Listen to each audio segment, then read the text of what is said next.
At least 2 people have been killed and more than a dozen others wounded in a Russian missile attack on a hospital in the central Ukrainian city of Dnipro. President Volodymyr Zelenskyy has denounced the strike as a crime against humanity.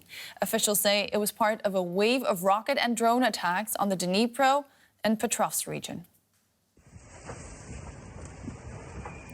Dnipro has seen many attacks since the start of the war, but the brutality of this one has shocked people in the city and across Ukraine. The target was a medical facility and a veterinary hospital. Ukraine's president has called the attack a crime against humanity. The regional governor says a 69-year-old passerby was among those killed. 2 boys aged 3 and 6 are being treated in hospital. Eyewitnesses recall what happened. The main impact was at the veterinary clinic. The doctors were carrying burned animals out.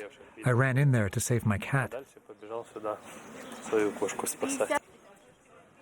Some in the surrounding residential buildings had a narrow escape. I was in the kitchen with my husband when we heard a loud explosion. I was thrown towards the wall. Luckily, it was only a short distance. The apartment filled up with smoke.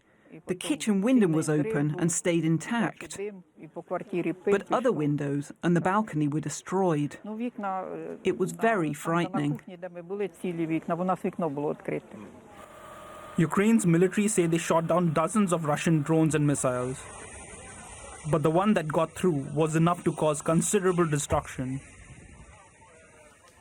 Now, despite the hospital strike in Dnipro, Ukraine's president says his country is making progress, boosting its air defenses.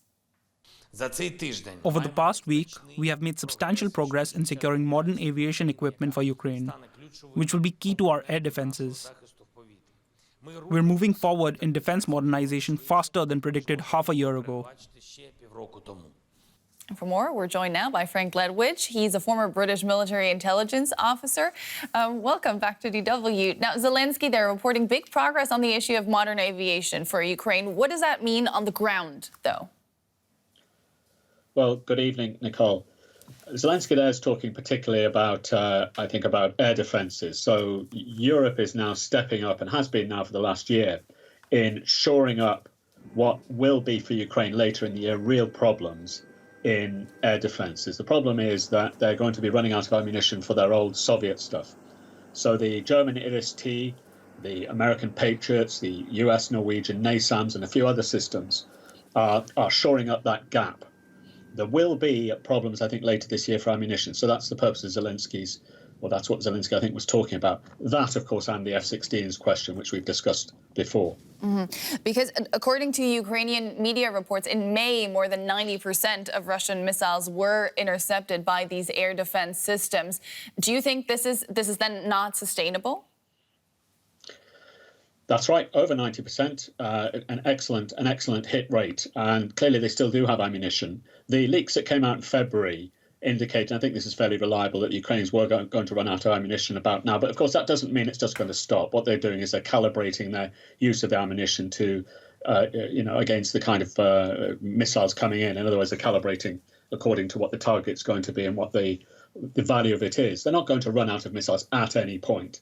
The issue is that they won't be able to use them at the same rate they did before until they're replenished. And I think that'll come towards the end of the year as Western systems really take over the slack, as it were. How remarkable is it that they've been able to intercept these attacks with such accuracy?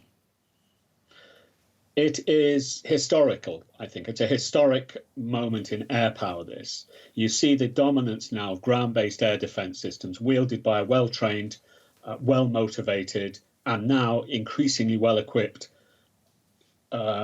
integrated air defense system, which will be joined, of course, by fighters early next year. And at that point, I think, provided the ammunition continues to come in and comes in at a higher rate, we will see Ukraine being even safer from air attack. And that's vital at home, of course, but also over the battlefield itself. Let's look at the other side then, because we know where Ukraine is getting their ammunition and their supplies from, but where is Russia getting all these missiles from that they are continuously firing at Ukraine? Well, our intelligence, or at least the open source intelligence that I'm aware of, indicates that what they're doing is they're making missiles. They've used up their stocks, essentially, precision-guided missiles. They may have kept a few back against any sort of contingency with NATO, but essentially they've used up their stocks. And what they're relying on are missiles that are being made every month, which is about 60 precision-guided missiles made every month, plus a few hundred Shahed drones that they get from Iran and make in Russia. So it's hand to mouth for them, really. And that's the situation they're in. Same for artillery, by the way. Yeah. They want to step up their game when it comes to drones, though. The Russian arms maker Kalashnikov today announced it was launching a new division for the production precisely of kamikaze drones. How worried should Ukraine be about that?